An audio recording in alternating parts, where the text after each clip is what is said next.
Shalom shalom mga Marikoy at Parikoy. Ngayong araw ay magkikita kami ng kaibigan ko at syempre kasama ang mga asawa namin. Magta-travel nga kami at magpo-barbecue. Napag-usapan nga namin na pupunta kami sa mountainous Jordan River na tinatawag nila ding Hayardin Hahari. Medyo malapit nga lang ito sa amin, mga 1 oras na biyahe. Medyo nahirapan nga rin kami kasi medyo malubak ang daan. At nawalan din kami ng signal kaya nahirapan kaming hanapin sila. Bali nga dumaan na rin kami sa Ateret Fortress dahil hindi nga namin sila makita. Kailangan namin tumaas para maghanap ng signal para matawagan sila. Medyo masukal nga nilang daan pataas pero tiis ganda tayo. Kung ano-ano na nga lang ang tinuturo ko dito kaya pwede na akong manuno. Buti na lang hindi sila naniniwala dito.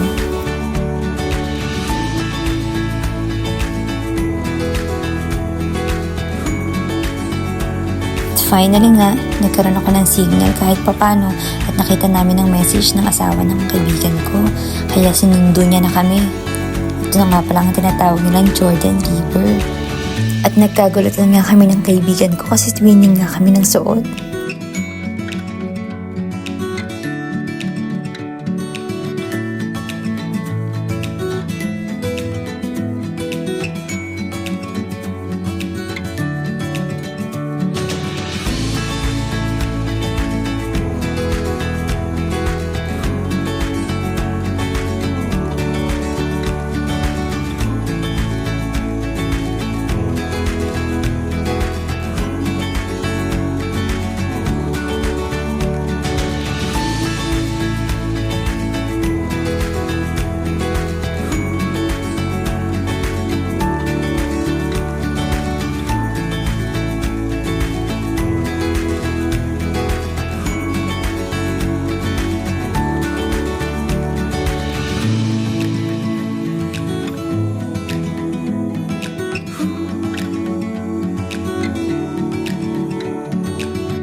Nakakatuwang isipin na kahit first time nilang magkita pero parang close na silang dalawa.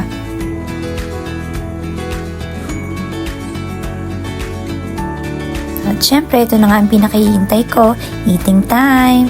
Nakakamiss nga talaga ang kumain kapag ganito.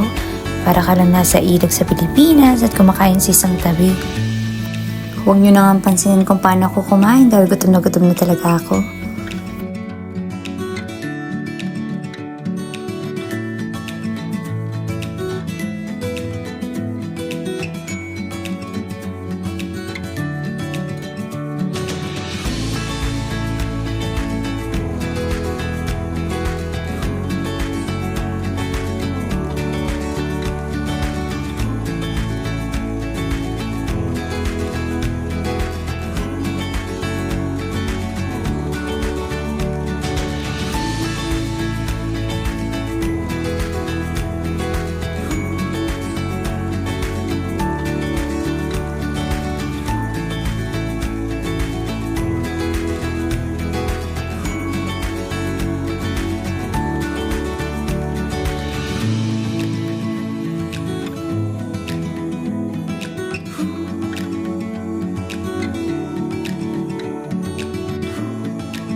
Pagkatapos nga namin maligo ay nagkayaan din kaming dumayo para kumain ng sweets.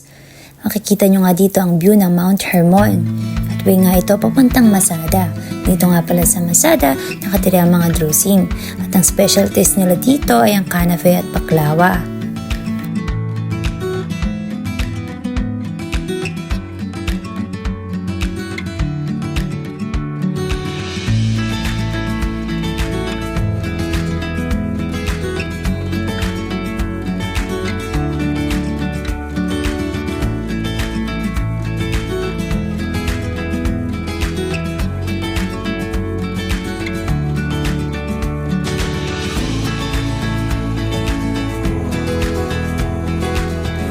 Dahil nasa way nga din namin ito, dumaan nga din kami sa Valley of Tears Memorial. At nakatapak nga din ako ng pampaswerte kaya saswertehin ako ngayong araw. Bali nga ang Valley of Tears Memorial ay matatagpuan sa Northern Golan Heights. At noong 1973, nagkaroon nga ng digmaan sa Israel laban sa Syria sa araw ng Yom Kippur. Kung makikita nyo nga ang mga tank na ito, ang gamit nila noong panahon ng 1973.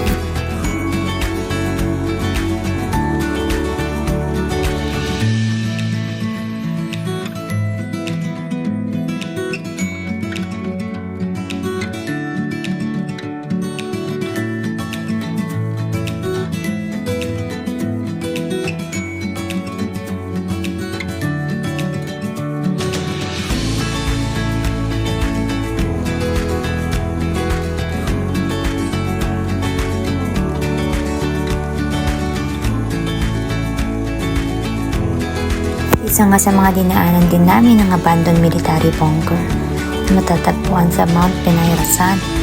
Matatagpuan din ito malapit sa Syrian border.